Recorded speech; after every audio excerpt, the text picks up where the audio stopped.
અમદાવાદ શહેરમાં orange alert વચ્ચે પારો 44 ડિગ્રીને પાર પહોંચતા શહેરીજનો અંગ દજાડતી ગરમીમાં શેકાઈ રહ્યા છે। એક તરફ મ્યુનિસિપલ કોર્પોરેશન દ્વારા બપોરના સમયે ટ્રાફિક સિગ્નલ બંધ રાખવાની જાહેરાત કરાઈ છે, પરંતુ નહેરુનગર, અંજલી અને પાંજરાપોળ જેવા મુખ્ય 4 રસ્તાઓ છે કે જ્યાં બપોરના સમયે પણ ટ્રાફિક સિગ્નલો કાર્યરત જોવા મળ્યા।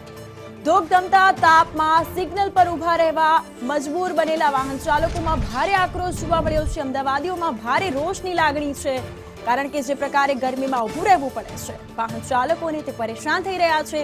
ગરમીથી પરેશાન શહેરીજનો હવે એક જ માંગ કરી રહ્યા છે કે વહીવટી તંત્ર પોતાની જાહેરાતનો કડક અમલ કરાવે અને બપોરે સિગ્નલો બંધ રાખી જનતાને આકરા તાપમાંથી રાહત આપે।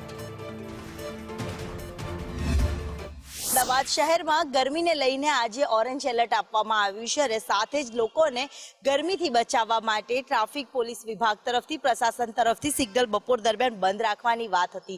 બપોરનો સમય છે, બપોરે અંદાજિત અત્યારે હાલ સમય જોઈએ તો 2 વાગ્યાની આસપાસનો આજે સમય છે અને આ જ સમયની આસપાસ પણ કોઈ પણ સિગ્નલ છે તે બંધ હાલતમાં જોવા નથી મળી રહ્યું। રાબેતા મુજબ સિગ્નલ ચાલુ છે અને ગરમીમાં અમદાવાદીઓ શેકાતા પણ નજરે પડી રહ્યા છે।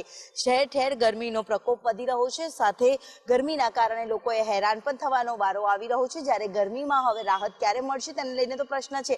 જો કે હાલ ગરમીના કારણે લોકો પણ હવે ત્રાહિમામ પોકારી ગયા છે અને ગરમીમાં લોકો પરેશાન થતા પણ નજરે પડતા જોવા મળી રહ્યા છે। ત્યારે સિગ્નલો છે આ રીતે રાહત રાખવામાં આવે તેવી આશા પણ રાખે છે।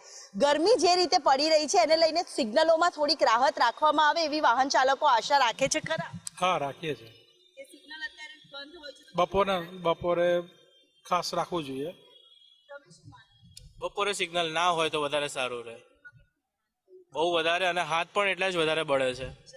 સિગ્નલ ફ્રી જો રાખવામાં આવે તો આશા રાખે છે વાહન ચાલકો, કારણ કે જાહેરાત કરી દેવામાં આવી છે પરંતુ અમલવારી છે તે થતી નથી અને તેના જ કારણે લોકોએ પણ પરેશાનીનો સામનો છે તે કરવાનો વારો આવતો હોય છે અને ગરમીના કારણે લોકોએ પણ પરેશાની ભોગવવાનો વારો આવતો હોય છે। ત્યારે શહેરીજનો છે, વાહન ચાલકો છે તે પણ આશા રાખી રહ્યા છે કે મોટાભાગના સિગ્નલો છે તે બપોર દરમિયાન ફ્રી કરવામાં આવે।